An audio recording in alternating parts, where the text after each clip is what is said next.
Roger had never felt so alone in his life.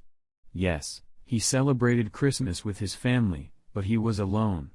His parents had each other, his 3 siblings had their spouses and children. But for the first time in 12 years, Roger was alone. He had divorced his wife of 11 years, just 2 months earlier, and now during a season that was always about family, he was alone. God bless his mother, his 2 sisters, and his brother. They tried their best to make Roger feel loved and included. Everyone in the house knew except his father. Emotionalism wasn't his thing. He tried to remain nonchalant, clapping Roger on the shoulder as his only show of emotion. Roger knew it was his best version of fatherly love. It was just as effective as what the rest of the family was trying to do. You really can be alone in a crowd. Roger thought to himself. The family opened many presents under the Christmas tree. Everyone oohed and awed, laughed and teased each other as only a family can do. Roger tried his best to pretend to enjoy it. He didn't want to spoil it for anyone, especially his 7 nieces and nephews. Christmas is especially for children. Uncle Roger wasn't going to be part of the fun. Roger couldn't help but think about the one gift that wasn't under the tree. A 125-carat gold diamond necklace. It wasn't under the tree because it wasn't going to be given. About a month after Christmas in January, he received a large sum of money for the necklace.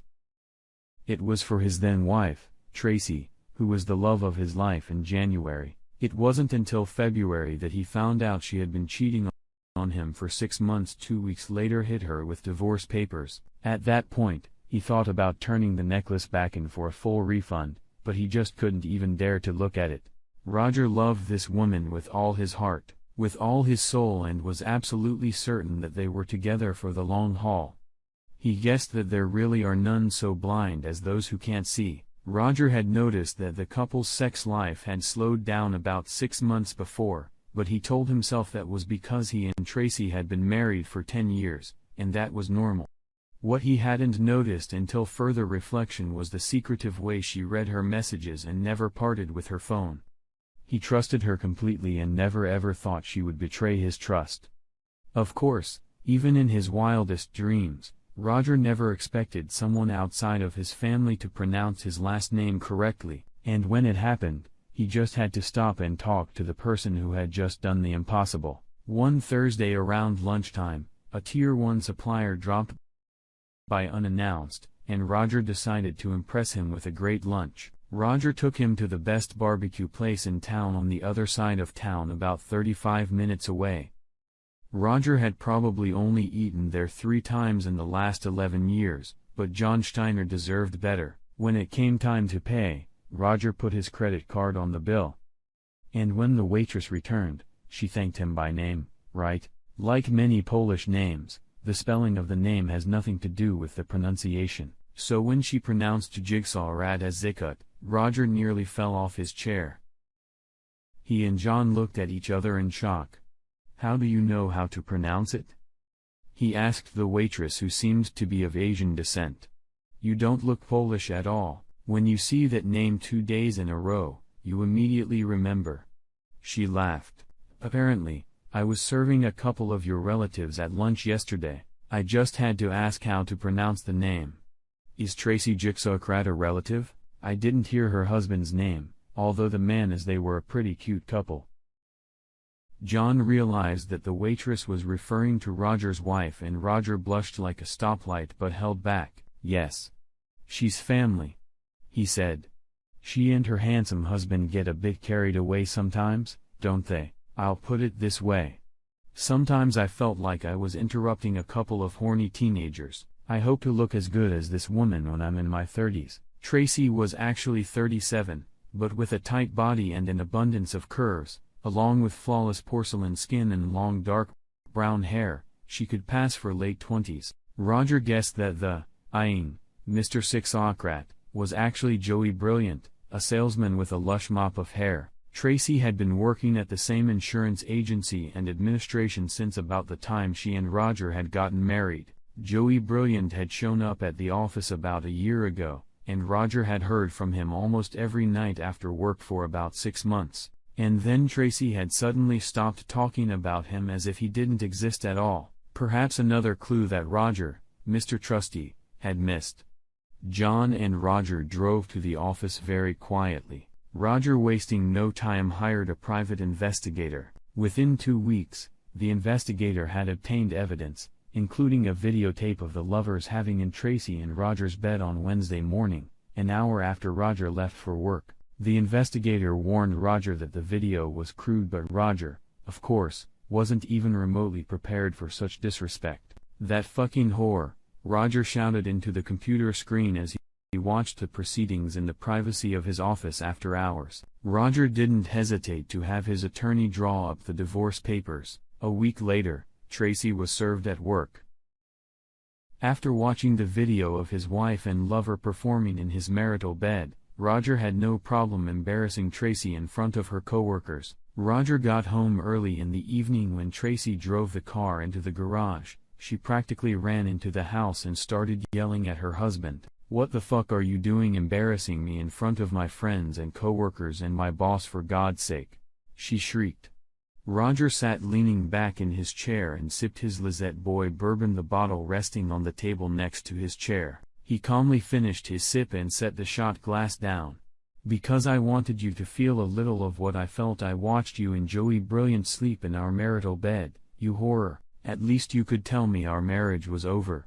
You didn't have to desecrate our marital bed, and for crying out loud, don't you think I at least deserved some sort of apology?" Roger filled his shot glass again, and Tracy stared at him. It had just occurred to her to wonder how long Roger had known and how he knew. "At least be so kind as to tell me what I did wrong and how long it's been going on," he said. "Oh, and is this guy the only one you're sleeping with?" "Don't be so rude, Roger." Tracy snorted. "We've been having sex for about 6 months now, and Joey's the only one. It just happened. You didn't do anything wrong. It just happened." Tracy's eyes filled with tears. Why the fuck is she crying? Roger thought to himself, she's the one who cheated, and I'm the one who got cheated. Tracy stared at her husband with her mouth open as he poured himself another drink and sipped it quietly. Somehow it never occurred to her that her husband would find out about her affair, and even if he did, how he would react. It suddenly occurred to her that she had been terribly cavalier in taking advantage of her husband's affection. Roger's family had been devastated as he himself had been when they learned of Tracy's betrayal. After all, they had been married for 11 years and almost seemed like the perfect couple. The only thing missing from that perfect marriage was children. Although the couple decided to have 2 children when they were first planning their lives, Tracy kept putting off starting a family until one day, Roger asked her if she was breaking their agreement. Tracy tearfully admitted that she was, and no amount of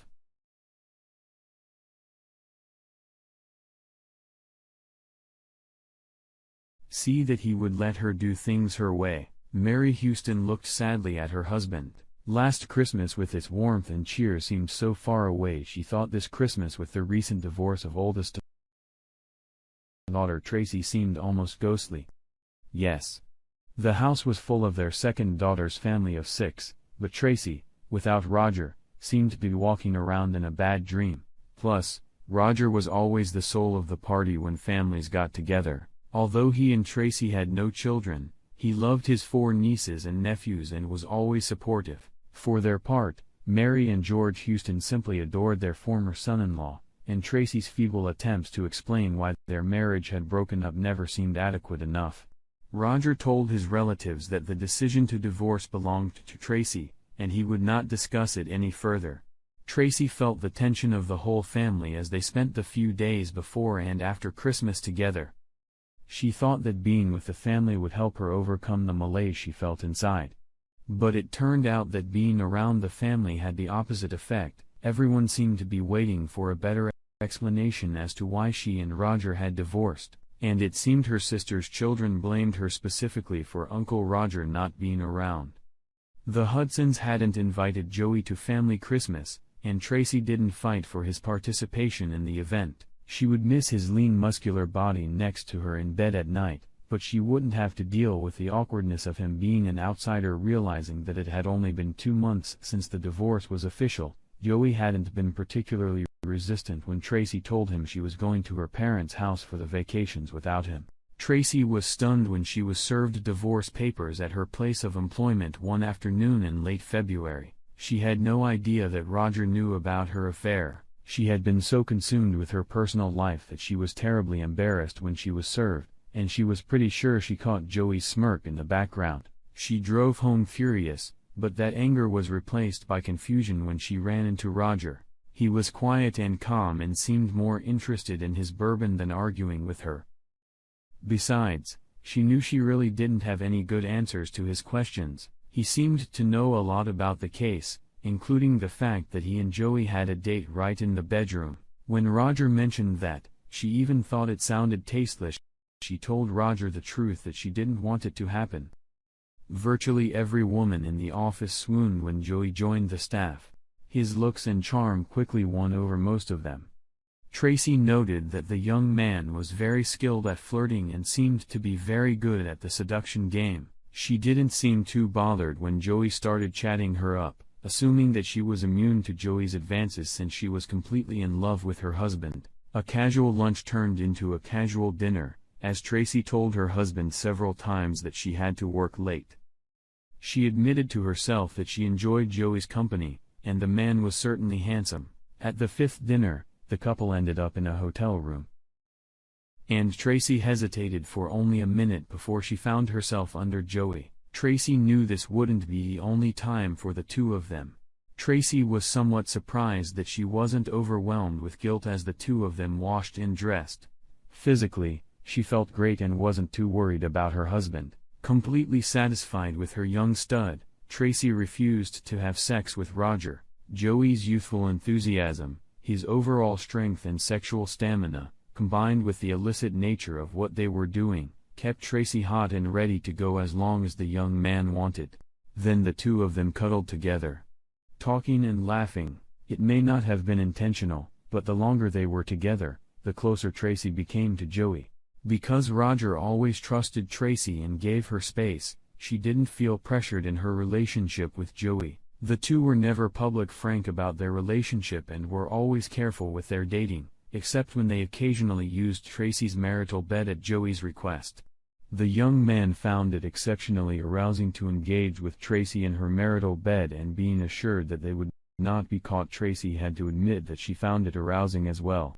Once Tracy got used to being serviced, she and Joey began to spend more time together, and not just sexually. She found peace and security in his strong arms just as she had once found in Roger's arms. She was surprised at how easy it turned out to be to forget her husband. Joey brilliant missed Tracy when she went to her parents' house for Christmas. The couple began their romance more than a year ago and grew closer when Tracy's husband, Roger, filed for divorce in February. The divorce became official in October, and Joey and Tracy considered moving in together. They talked about having Joey accompany Tracy to her parents' house, but Tracy made the decision to go to her parents' house alone after her mother told her that her lover was invited or welcome. That was actually fine with Joey because he wanted to spend some time partying with his friends, and that probably wouldn't happen with Tracy around. To be honest with himself, Joey hadn't planned on being with Tracy for that long, but she was a beautiful woman and a damn good fuck. When he first pursued her at work, he'd known she was married, but it had never bothered him before. He'd seduced a few married women. He just hadn't planned anything long-term. That plan changed when Tracy's apparently clueless husband stopped being clueless after about 6 months and filed for divorce. Joey couldn't believe that Roger had basically just abandoned his wife without putting up a fight. Joey had no way of knowing whether Roger was stupid or cowardly, and discussing the matter with Tracy didn't bring him any closer to an answer. The strippers were in full swing. And on the night before Christmas Eve, the party was good. Joey had left his friends around 1 o'clock in the morning, accompanied by a pretty blonde who had been drinking with Joey and his friends for hours. That damn guy is so good looking that women just can't get away from him.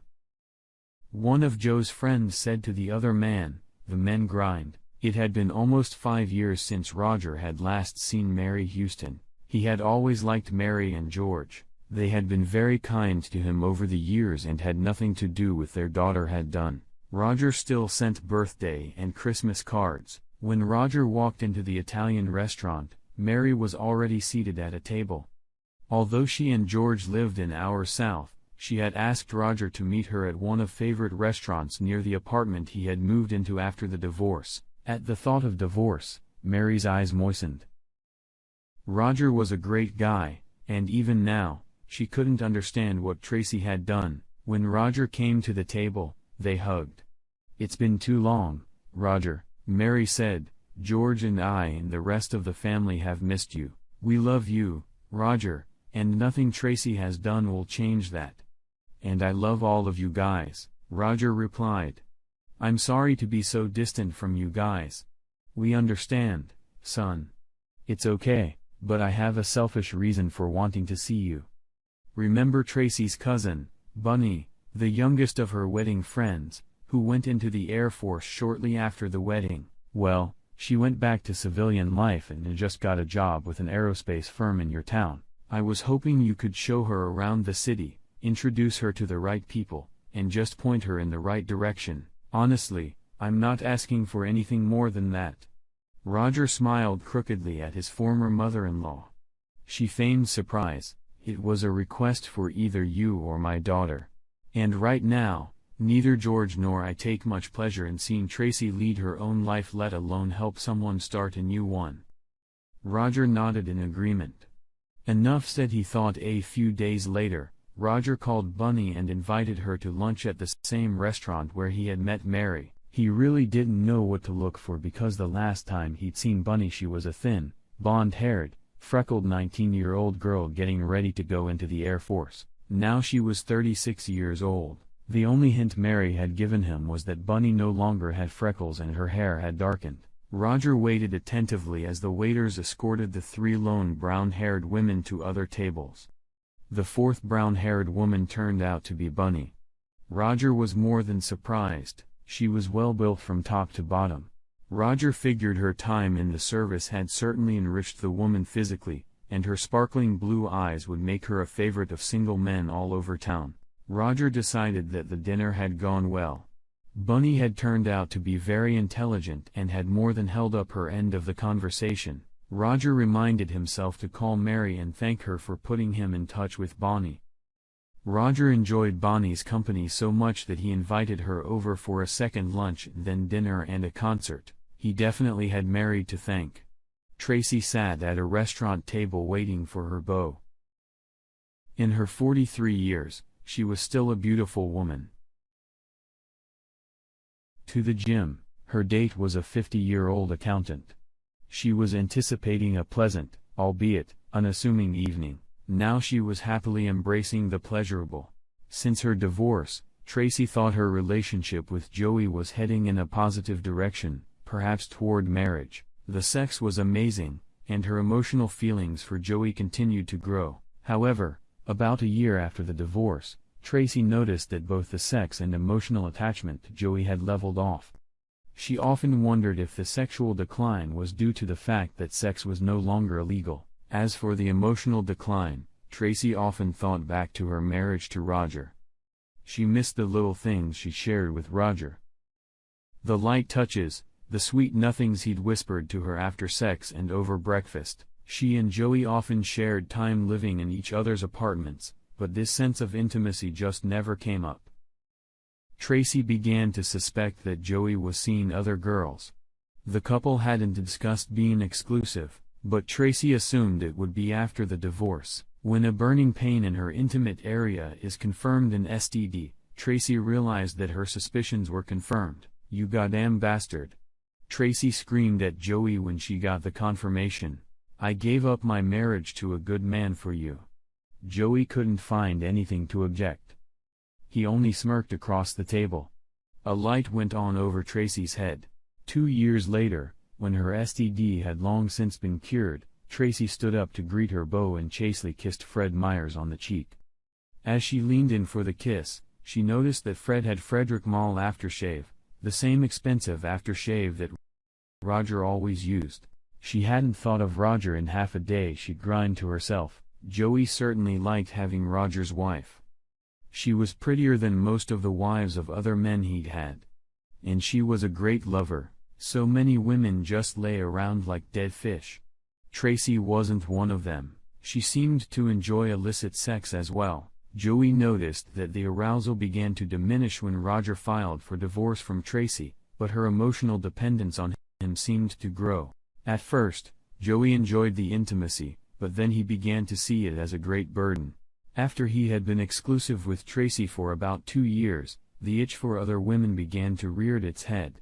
He would sneak out with other women from time to time, but since he preferred sex without saddles, he soon caught syphilis. He had no sooner told Tracy than she herself found out that he had passed his problem on to her.